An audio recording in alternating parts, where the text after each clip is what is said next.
Welcome to the Box of Inspirations, the place where you get the best for you and your business from successful people and entrepreneurs.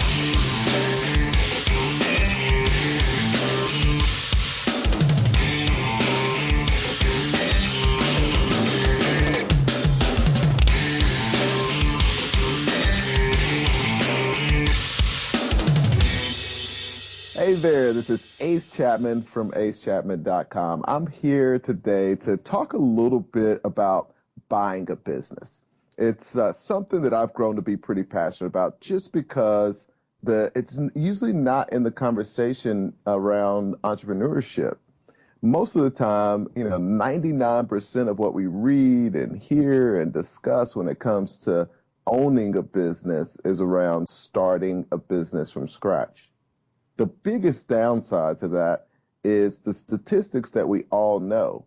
And those statistics are that the odds are stacked up against us when we've got to start from scratch and try to build each part of the business ourselves.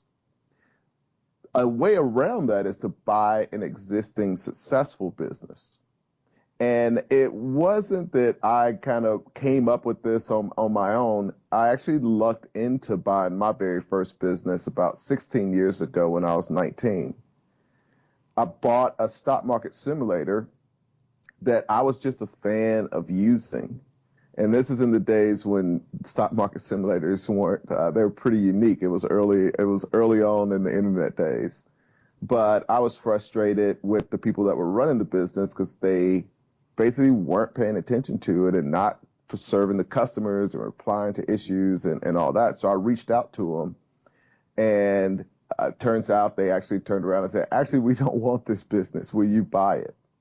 And the business was profitable. It was making money.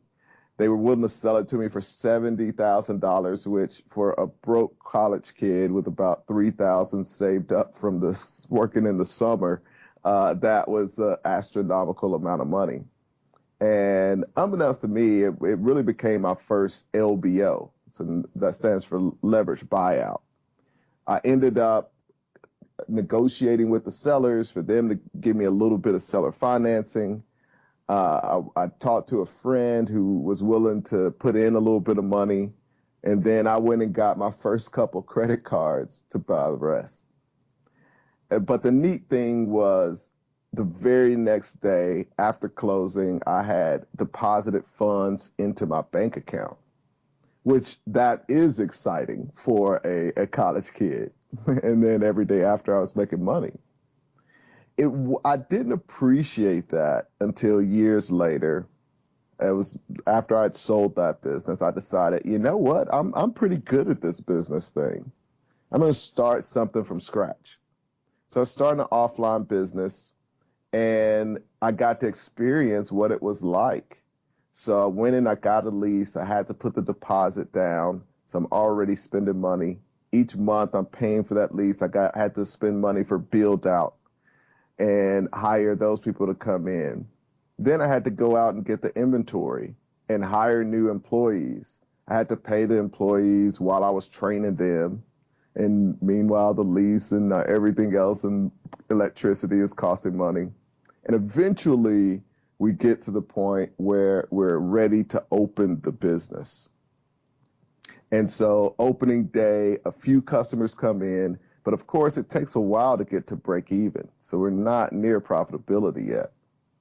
So 6 months later, we're starting to finally break even, and that was a pretty aggressive growth. Another 6 months later, we're almost at a year, I'm finally able to start making some money.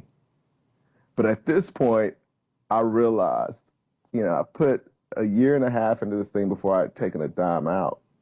And meanwhile, with the first business I bought, I was able to take money out the very next day after taking over the business. So that was that realization point, and I ended up selling that business and starting to aggressively buy existing businesses and grow those as opposed to trying to start from scratch.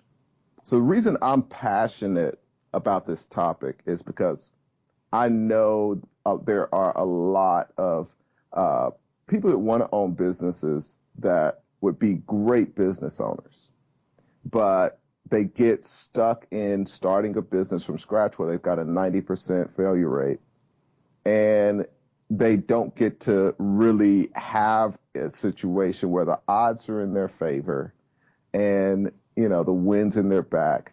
They can focus on running a successful and profitable business as opposed to trying to figure out everything, have all those expenses I was talking about going out the door, and being on the treadmill just trying to make it to profitability.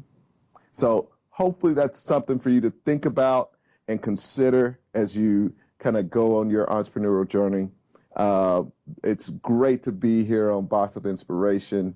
I'm glad I got to come and share a little bit of my story with you guys. You can find me on Twitter. It's at Ace Chapman, or shoot me an email. You can shoot an email to ace@acechapman.com. Thanks for tuning in on today's episode. Head on over to boxofinspirations.com for full recaps and much more.